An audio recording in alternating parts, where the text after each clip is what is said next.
them the disappeared. Fathers, sons, husbands, who surrendered at the end of Sri Lanka's civil war and haven't been seen since.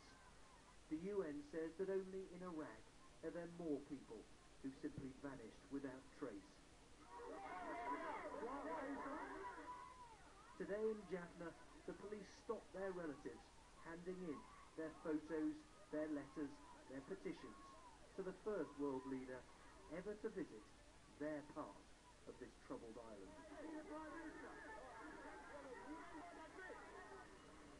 But David Cameron couldn't see them. He claims this visit to a region which once dreamt of forming its own country will shine a spotlight not just on the crimes of the past, but the abuses of the present. There too to greet him at every stop he made, the same group of pro-government protesters. Their signs, perfect English. Anybody here speak English? You have English signs? The answer was that none did. They were supporters of this man, President Rajapaksa, who today welcomed more than 50 leaders to the Commonwealth Heads of Government Summit. At his side, deputising for Her Majesty the Queen, Prince Charles. Whilst the leaders talked, David Cameron visited the main Tamil newspaper in the north. Its presses smashed and burned. Who did it? One journalist told me, the government, before pleading that I shouldn't show his face. And here's why. On the walls of the newspaper office, pictures of the 6 journalists killed in recent years. Everywhere we went, a reminder of how President Rajapaksa exerts control. A Tamil leader told the Prime Minister there are still 120,000 security forces in this region 4 years after the war ended.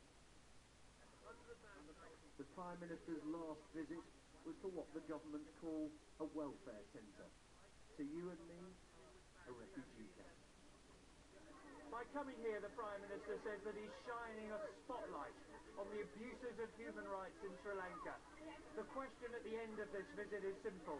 Will that prove more powerful than the legitimacy which this country's president believes he's secured by chairing the Commonwealth Summit?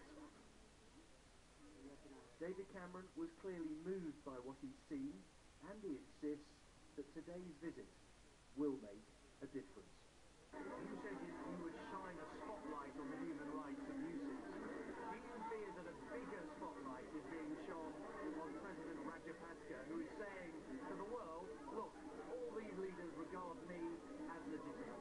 I think what all of this shows is, after this terrible war ended, what we need from the Sri Lankan government is more generosity. In victory, magnanimity.